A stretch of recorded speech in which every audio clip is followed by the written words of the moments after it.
J'habite ce quartier depuis 30 ans passés. Moi, j'aime beaucoup ce quartier. J'ai beaucoup d'amis, tout est familier, tout est pratique. Voilà, j'ai toujours travaillé dans Paris. Ici, on y accède facilement. Les tours-nuages à Nanterre occupent une place particulière dans la métropole. Alors déjà de par leur dimension, 18 tours dans 2 IGH, c'est une installation urbaine tout à fait considérable et que l'on voit de loin, de jour comme de nuit, qui a une position aussi dans la ville assez particulière puisqu'il y a une partie, on est juste à côté de la Défense, donc il y a le Nanterre qui va bien et puis le Nanterre qui va moins bien. Je pense que cette réhabilitation est importante pour les personnes qui vivent ici. C'est une question de fierté du lieu où on habite. On peut se sentir parfois un peu honteux de dire qu'on habite ce quartier-là. Ça vaut vraiment le coup d'essayer de sauvegarder ce patrimoine déjà et de le rendre agréable pour tout le monde, y compris les gens autour, comme la Défense, les bureaux, les gens qui viennent à l'Arena. Enfin voilà, c'est aussi une façon de déstigmatiser cette cité.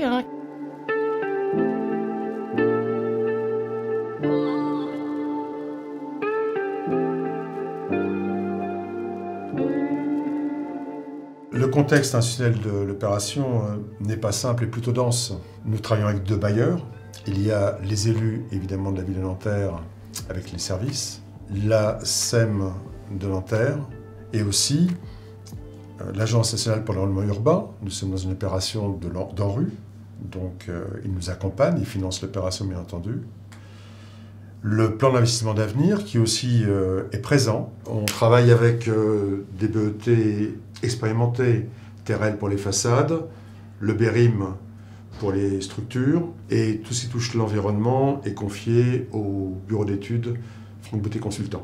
Et enfin, les services d'architecture du ministère de la Culture qui sont légitimement présents, le patrimoine des Milaillots étant classé architecture contemporaine remarquable. Sur la question de la réinterprétation artistique, nous travaillons avec Pierre Ditchulot et Amélie Lebleu. Tout ce travail que nous faisons avec les plasticiens est présenté régulièrement lors des ateliers organisés par la DRAC, où nous exposons l'avancée des études architecturales et l'avancée du travail sur l'interprétation artistique, chromatique, graphique des façades des tours-nuages. Le contexte opérationnel, lui aussi, est complexe.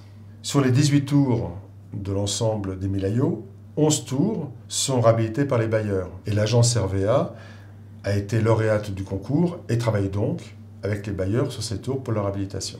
Il y a une tour qui doit être démolie et 6 tours qui doivent être reconverties par des opérateurs privés, en l'occurrence Cogedim et Histoire et Patrimoine.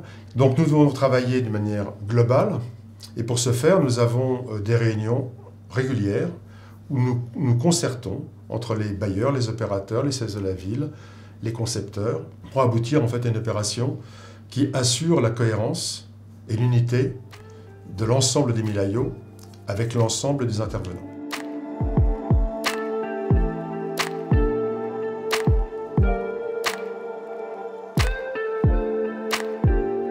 Bon, les fenêtres, c'est quand même une petite catastrophe. Au niveau des réglages, on n'arrive plus à les tenir ouverts. Il y en a qui ne ferment pas bien. Enfin, sur les fenêtres de forme un peu spécifique, le joint a tendance à se déformer et à ne pas pouvoir être réparé. On voit bien dans le coin qu'elle est complètement asséchée et décalée. Après, on a quand même des problèmes de sifflement quand il y a beaucoup de vent. Quand il fait très très chaud, moi j'ai la chance de pouvoir faire du courant d'air dans cette pièce-là. Mais les autres pièces sont quand même plus encaissées, donc c'est plus compliqué d'avoir de l'air. Au niveau du froid, voilà, le froid il passe quand même assez facilement, déjà parce que les vitres ne sont pas super épaisses, et puis comme il y a toujours un peu de jeu, voilà, le froid finit toujours par passer. Je peux aussi vous montrer un truc qui... je pense beaucoup de locataires ont, c'est des problèmes d'humidité. Alors on a beau ouvrir, fermer, etc. Mais vous voyez, moi ma fenêtre elle est bouffée par de l'humidité qui s'accumule. Ces bâtiments des années 70, dont certains sont chauffés à l'électricité, sont ce que l'on appelle aujourd'hui des passoires énergétiques. Et donc il fait chaud en été, il fait froid en hiver, Et donc ça rend très invivables ces logements. Par conséquent, il y a une nécessité absolue de remettre au standard actuel ces logements, notamment par la qualité de vie à l'intérieur de ces logements. Et l'isolation thermique est absolument nécessaire pour obtenir cette qualité de vie. Ce sont d'abord les habitants qui vont bénéficier de cette réhabilitation.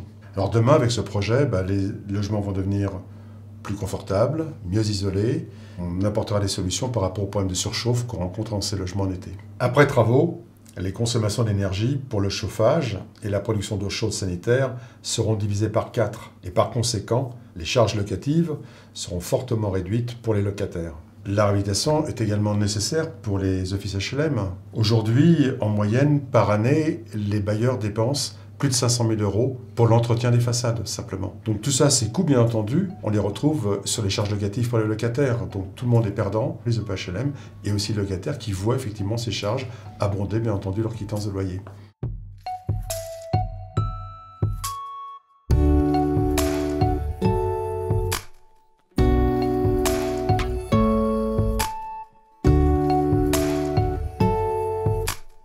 Je vis sur Nanterre du coup et j'habite pas très loin du quartier des Tourailleaux. Même si j'y habite pas vraiment, j'ai toujours eu un pied dans ce quartier. J'avais une copine qui habitait au 36e étage et arrivée au collège, la première fois que j'ai mis les pieds chez elle, j'étais choquée par la vue. Enfin, c'était waouh, on voyait la Tour Eiffel, on voyait tout Paris, on voyait tout Nanterre aussi. Enfin, la vue, elle est incroyable de tout en haut.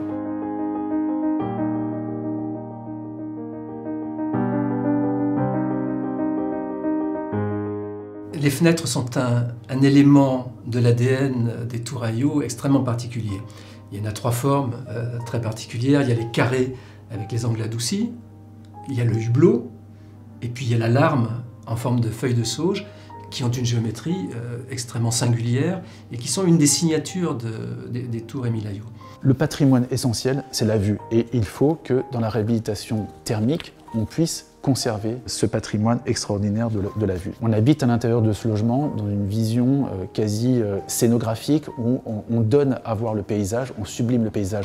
C'est extraordinaire pour du logement social. Chaque logement dispose au minimum de 5 fenêtres, 6 pour les plus grands, et chaque fenêtre offre un cadrage différent sur le territoire. On avait une contrainte sur ce projet qui était liée en site occupé, ce qui nous a poussé à nous diriger vers une solution d'isolation thermique par l'extérieur. Il se trouve que ces 1600 logements sont habités. Et l'on ne peut pas faire des travaux complexes d'isolation par l'intérieur, et les gens ne pourraient pas vivre dans des travaux dans leur logement. 1600 familles à reloger pendant des travaux, c'est absolument inconcevable. Par conséquent, la maîtrise d'ouvrage assume le fait de faire de l'isolation des travaux en milieu habité, ce qui est très contraignant pour tout le monde, mais on va faire de l'isolation par l'extérieur. Par cette isolation, on réduit fortement les déperditions par les ponts thermiques liés aux planchers intermédiaires, qui sont un gros poste de déperdition actuellement sur la tour. Et sur cette enveloppe, toujours, on remplace les menuiseries existantes par des menuiseries plus performantes, aussi bien pour le confort d'hiver que pour le confort d'été. On avait un objectif d'une réduction par 4, de réduire les charges liées à l'énergie pour les locataires. Et c'est un objectif qu'on atteint grâce à toutes ces actions d'amélioration. Une autre particularité de ce projet, c'est l'inconfort d'été que les locataires expriment en majorité. Et pour réduire cet inconfort, on avait plusieurs solutions. On a 3 typologies de fenêtres, une infinité d'orientations, donc ça appelle à des développements paramétriques pour trouver finalement la bonne forme. On a ensuite appelé l'ombrière, mais ça pourrait être aussi un cil qui permet d'être dessiné finalement comme étant la courbe qui répond à chacune des situations à cet impératif de bloquer les rayons du soleil néfaste. On s'était fixé un objectif de réduire par plus de 2 l'irradiation solaire sur chaque fenêtre. Et bien sûr, comme je le disais, de conserver les vues. Un dernier point que je souhaitais évoquer, c'est sur la partie impact carbone de cette rénovation. La dépense carbone totale des actions d'amélioration qu'on va mener sur cette tour nous amène à peu près à 50 kg de CO2 par mètre carré. Et on se rend compte que cette dépense est compensée en moins de 10 ans par les économies carbone liées aux économies d'énergie sur cette tour. Quand on voit, encore une fois, je reviens à cette complexité des formes, mais qui est visible sur les plans, quand on voit aussi également la complexité des formes des fenêtres, et qu'il va falloir ensemble trouver les découpes qui associent le plan de façade au contour de la fenêtre, on se rend compte que les découpes vont être un sujet très compliqué pour la mise en œuvre des parements de façade. On s'est donc tourné vers une autre technique, qui n'est plus une technique de bardage, mais qui est une technique de façade. On a réfléchi à comment réaliser en atelier des éléments de façade préfabriqués qu'on irait simplement ensuite plugger sur les bâtiments. Ce prototype d'éléments de façade préfabriqués va être réalisé par des éléments de 2 étages en 2 étages. C'est bon fini, il est composé d'une ossature métallique qui, elle, va porter les éléments du parement extérieur. Et à l'intérieur de l'ossature, l'isolation thermique. Alors évidemment, c'est un travail complexe et là, ça recouvre le champ de l'innovation, de l'expérimentation. Donc on est en plein dans le programme d'innovation d'avenir. Donc on a ici une transposition d'une technique qui va du neuf vers les réhabilitations. Et nous pensons quelque part que cette technique, elle va probablement se généraliser. Après, évidemment, on se pose la question de quid de la céramique, une fois qu'on a isolé. Il se trouve qu'aujourd'hui, la pâte de verre tombe.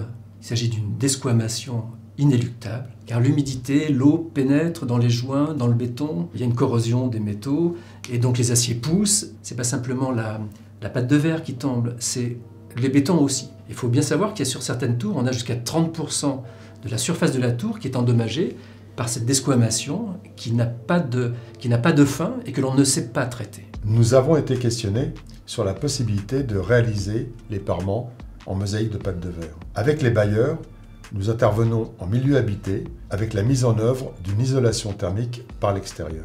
Dans ce cas, la réglementation technique actuelle ne le permet pas. La hauteur maximale autorisée pour l'encollage des pâtes de verre est de 28 mètres.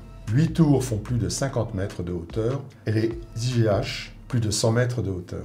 Les opérateurs privés interviendront sur des tours inoccupées. Le métal est un matériau léger, facile à mettre en œuvre et il permet d'utiliser une filière sèche, d'assurer donc un chantier rapide pour les habitants. Et en limitant les temps d'intervention sur le chantier, nous limiterons évidemment les nuisances et les gênes pour les habitants, ce qui est primordial sur des chantiers de réhabilitation en milieu habité.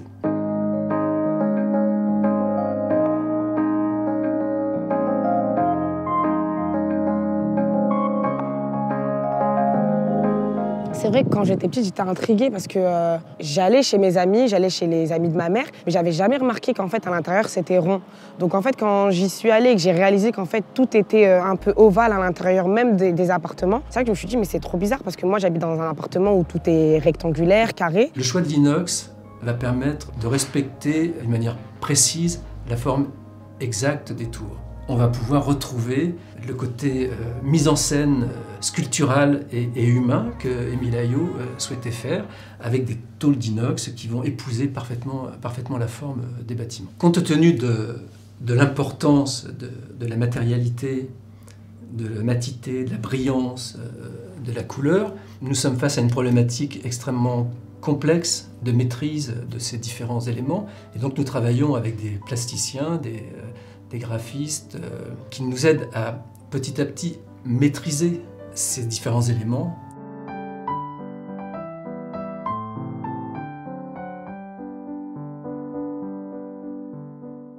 Alors, une des particularités de ce quartier, c'est que les tours ont des hauteurs très différentes et que les orientations des tours aussi sont modulées de façon différente par l'architecte dans le projet initial. Ça nous permet d'arriver avec une matière qui est une matière couleur, une matière lumière qui a une profondeur tout le temps différente, qui c'est même très troublant.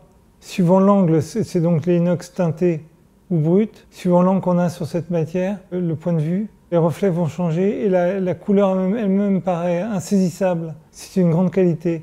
Une autre qualité, c'est que c'est pérenne.